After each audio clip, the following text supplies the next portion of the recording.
The moment I stepped into the event hall, I knew something was off. The smiles were too tight. The hugs felt rehearsed.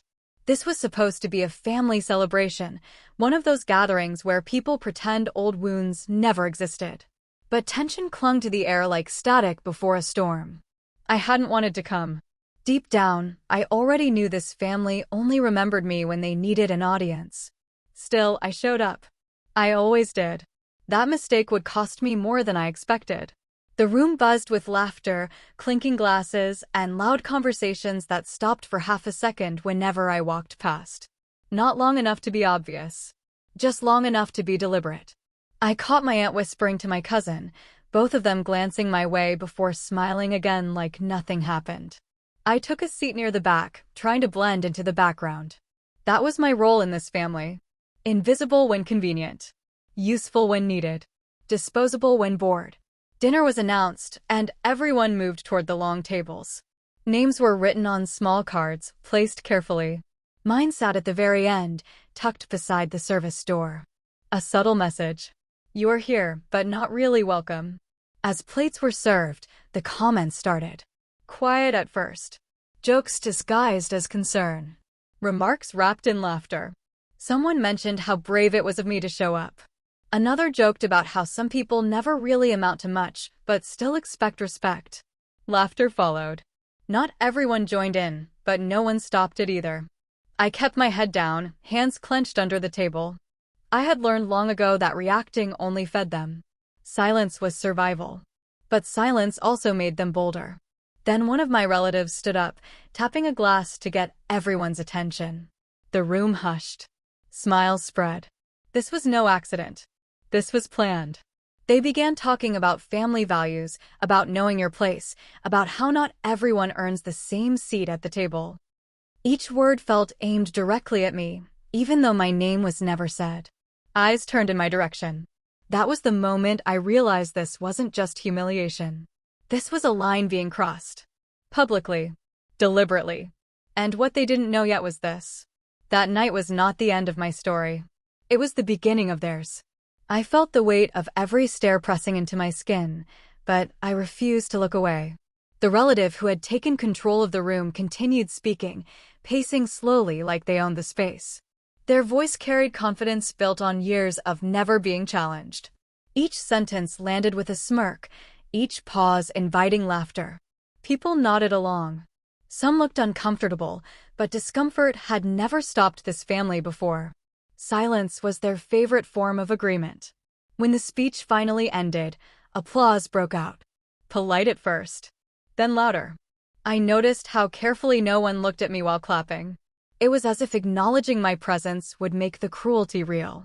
Dinner resumed, but the atmosphere had shifted. Conversations leaned toward me without ever including me. I became the topic no one addressed directly. A cousin leaned across the table and asked someone else if they believed effort always led to success. Another chimed in about how some people expect rewards without earning them. Their eyes flicked toward me before quickly turning away. I focused on my plate, though I wasn't hungry anymore. My hands trembled slightly, not from fear, but from restraint. Walking out would have been easy. Staying was harder.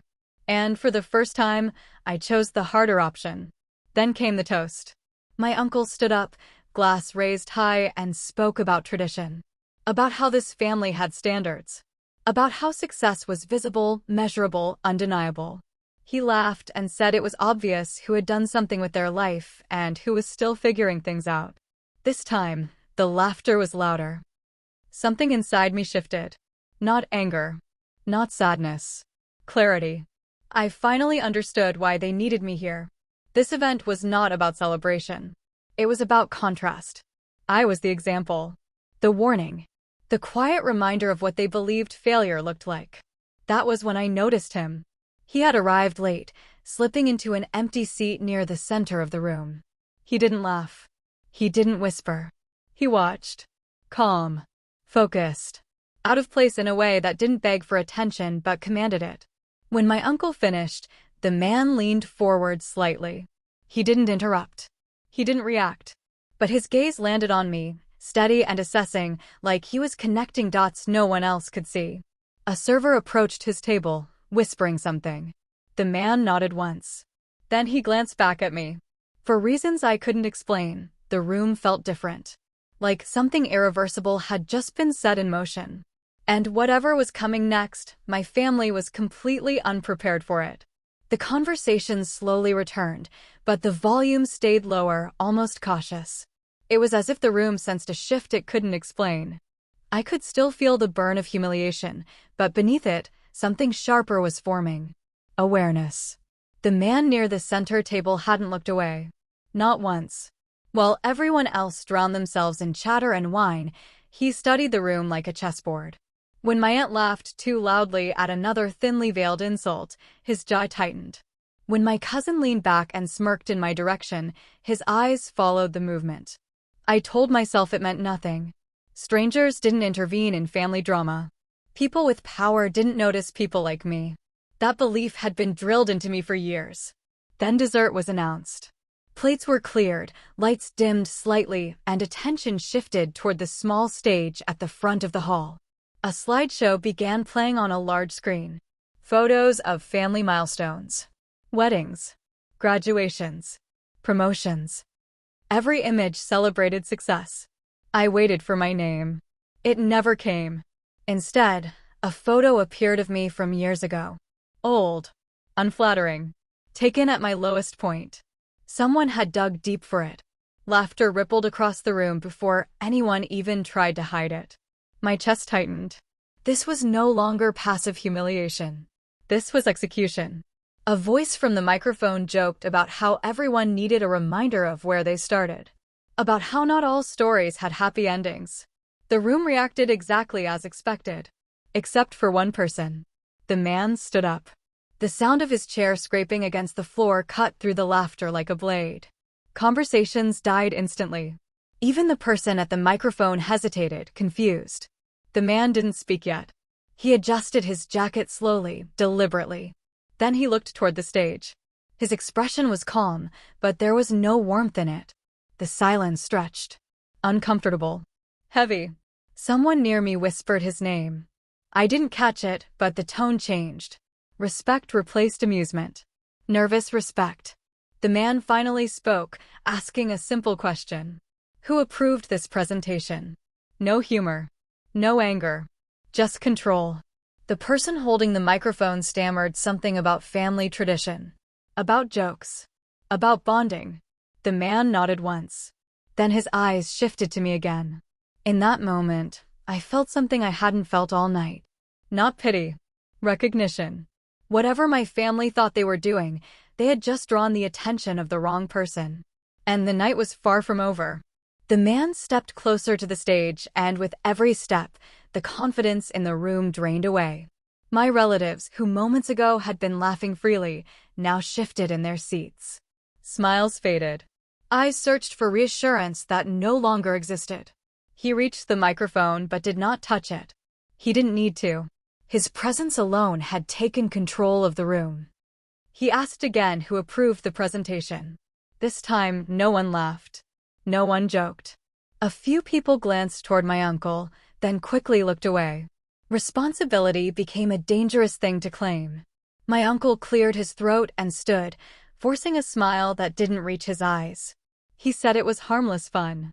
Family humor. A tradition meant to keep people grounded. The man listened patiently. Then he asked if grounding someone required publicly humiliating them. The question landed hard. He turned slightly, gesturing toward the screen where my old photo still hung frozen. He pointed out how carefully that image had been chosen. How it told only one version of a story. The weakest version. The room felt smaller. Hotter. Then he said something that made my stomach drop. He said he knew exactly who I was. Murmurs spread like wildfire. Heads snapped in my direction. Confusion replaced cruelty. For the first time that night, I wasn't invisible. I was exposed in a way I hadn't prepared for. The man explained that he hadn't come as a guest. He had come as an observer. Someone had invited him to see how this family treated its own. And what he saw was not strength or success. It was insecurity dressed up as tradition. My aunt tried to interrupt, laughing nervously, saying this was being taken too seriously. He silenced her with a single look. He said events like this revealed character. Not of the target, but of the people holding the weapon. The slideshow stopped. The screen went black. The silence was suffocating now. I could feel every heartbeat in my chest, loud and unsteady. I didn't know what he was about to do, but I knew one thing for certain. Whatever protection my relatives thought they had built around themselves was cracking. And the consequences were about to step into the light. No one moved. The kind of silence that follows a threat without words settled over the room. Glasses stood untouched. Forks hovered midair before being quietly set down. Even the staff froze, sensing they had stepped into something far bigger than a family dispute. The man finally took the microphone. He didn't raise his voice. He didn't need to. Every syllable carried weight, the kind that comes from authority no one questions. He said he had spent years studying people. Not markets. Not numbers. People. And patterns never lied. He described a familiar pattern. Families that celebrated success loudly but punished vulnerability even louder. Groups that needed a single person to look down on so everyone else could feel taller. Several faces turned pale. He paused, then said the reason he was here tonight was because someone at this table had asked for his opinion. Not about money. About character. About trust. About who deserved to be elevated and who should never be allowed near influence. My heart pounded so hard I was sure others could hear it. He looked around the room slowly, letting the tension stretch. Then he said what he saw tonight answered every question he had been asked. My uncle tried to laugh it off, saying this was getting dramatic. The sound cracked halfway through. No one joined him. The man asked him a final question. If humiliation was such a powerful motivator, why did the most insecure people rely on it the most? A few people shifted uncomfortably. Someone excused themselves and hurried toward the exit. Then came the moment that changed everything. The man announced that a decision had already been made before dessert was served. That tonight was never about entertainment. It was a test. He turned toward me again, and this time he didn't just look. He addressed me directly. He said resilience built in silence was worth more than applause earned through cruelty. My relatives stared in disbelief. Whispers erupted, sharp and panicked. They finally understood this was not a lecture. It was a verdict. And whatever was about to be revealed next would not be undone with laughter or excuses. The balance of power had shifted. And it was only the beginning. The verdict hung in the air, unfinished but unmistakable. My relatives looked at one another, silently searching for an escape that didn't exist. Confidence drained from their faces, replaced by calculation. They were trying to figure out what they were about to lose. The man stepped away from the microphone and nodded toward the event coordinator. A small gesture. Controlled. Intentional. The coordinator hesitated, then signaled the tech booth. The screen behind the stage lit up again. This time, it wasn't old photos or family memories. It was data. Names. Timelines. Transactions. Projects. Partnerships. Information displayed so clearly it felt invasive. My uncle's name appeared first. Then my cousin's. Then another relative. One by one. A low murmur spread across the room, growing louder with every new slide. The man explained that over the past year, he had been quietly evaluating several business proposals connected to people in this room. Deals that promised influence, expansion, and long-term security. Opportunities my relatives had bragged about for months. He paused and let the implications sink in. He said those opportunities required one thing above all else. Integrity under pressure. How people behaved when they thought no one important was watching. My aunt stood abruptly, knocking her chair back. She tried to speak, but her words tangled together. She claimed misunderstandings. Jokes taken the wrong way. Family dynamics that outsiders couldn't understand. The man didn't respond immediately. He let her talk herself into exhaustion. Then he said something that froze her in place. He said he had been watching all night. From the first comment. From the first look. From the first smile that wasn't kind. He said power didn't come from tearing someone down publicly. It came from restraint. The screen changed again. This time, it showed my name. Gasps filled the room. I felt my knees weaken, not from fear, but from the weight of what was happening. The man explained that while others were busy humiliating me, they failed to notice who stayed composed, who absorbed pressure without becoming cruel. My relatives finally understood. They hadn't just crossed a line. They had disqualified themselves. And the consequences were no longer theoretical. The room spiraled into quiet chaos. Conversations overlapped in hushed panic, but no one dared speak too loudly. It felt like a courtroom after a verdict, where everyone knew the sentence but was still hoping for a miracle. The man let the reaction play out. He didn't rush it. He understood something my relatives never had. Silence could be more punishing than confrontation. He explained that leadership was not tested during applause. It was tested during discomfort. Tonight, discomfort had exposed everything.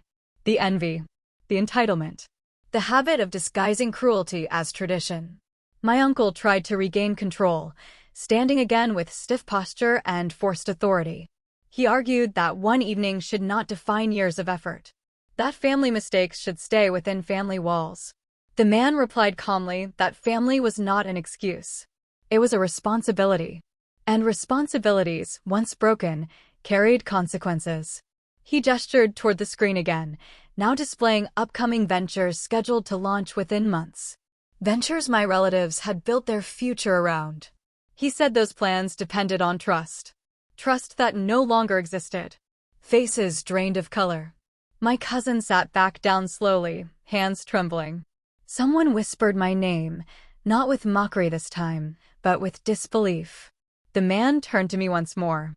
He said pressure had revealed my discipline. That being underestimated was not a weakness, but a position of advantage. He said he valued people who listened more than they spoke, who endured more than they complained. I felt years of swallowed anger tighten in my chest, but I stayed still, watching.